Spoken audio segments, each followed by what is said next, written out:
Sindh text book 2012 का ये question है और इस तरह से कि हमें एक डाटा जो कि अगर हम देखें तो एक हमारे पास ये एक अनग्रुप डाटा है। ठीक है, जैसे जिसे कि मैं कह सकता हूँ कि ये अभी क्योंकि इसमें क्लासेस नहीं बनाई गई इसलिए मैंने इसे कहा कि ये एक अनग्रुप डाटा है।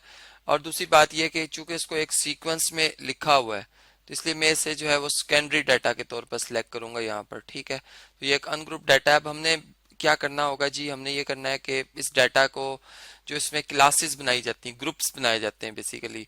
अब हमने देखना है कि वो ग्रुप्स जो हैं हम किन किन अंदाज से जो है वो बयान कर सकते हैं या लिख सकते हैं उन्हें। जैसे फर्ज करें मैंने देखा कि इसमें सबसे कम वैल्यू 1 है और ज्यादा 49.9 है। ठीक है, मैं ऐसा करता हूँ कि मैं फर्स्ट जो ग्रुप बनाता हूँ वो 9 का या 10 का बनाता हूँ मैं। ठीक है, यानी मैं यूं कहता हूँ कि 1 से लेकर 10 से पहले पहले तक, यानी 10 उसमें शामिल नहीं कर रहा, 10 से पहले पहले तक जितने भी नंबर्स आ रहे हैं वो सारे के सारे इस ग्रुप में आएंगे। ठीक है, फिर मैं कहता हूं कि अब जो दूसरी क्लास स्टार्ट हो रही है वो 10 से स्टार्ट होगी और 20 से पहले पहले जितने भी नंबर आ रहे हैं वो सारे के सारे इसमें शामिल हो जाएंगे। ठीक है, यानी इसमें 10 और 20 शामिल नहीं है खुद। तो इसी हिसाब से जब हम उससे नेक्स्ट क्लास की बात करेंगे तो ये 20 से स्टार्ट होगी, यानी 20 इसमें खुद शामिल होगा, लेकिन 20 से यानी 30 से पहले पहले तक के नंबर्स। और इसी तरह इससे नेक्स्ट क्लास यानी वो फिर 30 से स्टार्ट हो जाएगी और 40 से पहले पहले तक। और चूंकि हमारी वैल्यूज जैसा 49.9 तक है तो फिर हम यूं कहते हैं कि ये क्लास फिर 40 से स्टार्ट होगी और 50 से पहले पहले तक। अब देखें, अगर मैं इस तरह से पहले ग्रुप की अगर बात करूं तो उसमें हम देख रहे हैं कि कौन कौन सी ऑब्जर्वेशन आ सकती है। सब 1 आ सकता है, इसमें 5 आ सकता है और 9.9 आ सकता है। ठीक है, ये सारी वो वैल्यूज है जो कि पहले ग्रुप में आ सकती हैं। तो अगर मैं यहाँ पे फ्रीक्वेंसी भी शो करना चाहूँ जिसको मैं एफ से रिप्रेजेंट कर लेता, तो इस ग्रुप की फ्रीक्वेंसी हमारे पास क्या आ रही है जी, 3 आ रही है, क्योंकि मैंने देखा 3 वैल्यूज इसमें आ जाती हैं।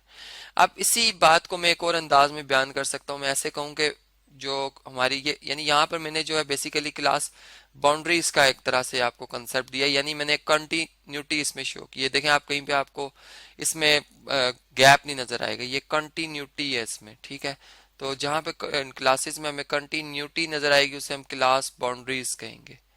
और जहाँ पे अब कंटिन्यूटी नहीं होगी, जैसे अब मैं यूं कहता हूँ कि ये हमारे पास जो क्लास है 1 से लेकर 9.9 तक है। ठीक है, आप देखें 9.9 इसमें अब शामिल मैं कर रहा हूँ तो तब भी यही 3 वैल्यूज बनेंगी, 1 भी आ जाएगा, 5 भी और 9.9 भी आ जाएगा। ठीक है, फिर अब दूसरी जो यानी 9.9 के बाद जो नंबर आता है, अगर हम देखें इसमें 1 ऐड करें तो ये 9 यानी 10 बन जाएगा। ठीक है, यानी जिसको हम फिर क्या कह देंगे कि ये हमारे पास है 10। ठीक है, 10 से स्टार्ट होते हुए यानी उसके फौरन बाद जो नंबर आ रहा है हम ये कहते हैं कि फिर 10 आ रहा है, और फिर उसके बाद जो है वो ये 19.9 तक, यानी अब इसमें 19.9 शामिल है। तो आप देखेंगे कि इसमें और इसमें बात का बयान करने का जो अंदाज है वो मुख्तलिफ है, लेकिन जो नंबर्स चूंकि 19.9 देखें शायद चले वो वैल्यूज नहीं लिखी हुई, लेकिन 9.9 को देखें तो वो अब चूंकि हम इसमें शामिल कर रहे हैं और वो लिखी भी हुई है तो इससे फ्रीक्वेंसी पे तादाद पे कोई फर्क नहीं पड़ा।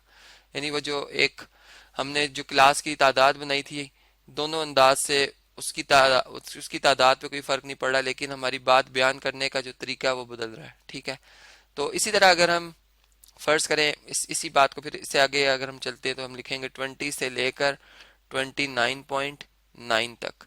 अब एक और तरीका है मेरे पास कि मेरा अगर ये डाटा कुछ इस तरह से होता है कि इसमें मैं और इसको क्लियर करता हूँ, मैं कहता हूँ 9.99 तक, यानी और उसमें मैंने यानी यहाँ पर मैंने और कंटिन्यूटी को और ज्यादा जो है वो ब्रेक किया। यानी मैं कहता हूँ कि मेरे पास वैल्यूज ऐसी होती जिसमें फिर 9.91 आ रहा होता या 9.92 भी आ रहा होता। ठीक है, अभी चूंकि ऐसी वैल्यूज नहीं है, लेकिन फर्ज करें अगर डाटा में ऐसी वैल्यूज भी होंगी तो हम इस अंदाज में भी लिख सकते हैं ताकि वो वैल्यूज जो है वो इस क्लास के अंदर अंदर आए। ठीक है, जिनमें डेसिमल पार्ट्स भी जो है वो अप टू 2 डेसिमल प्लेस या 3 डेसिमल प्लेस तक आ रहे हो, यानी पॉइंट के बाद जो डिजिट है वो 2 या 3 से ज्यादा हो।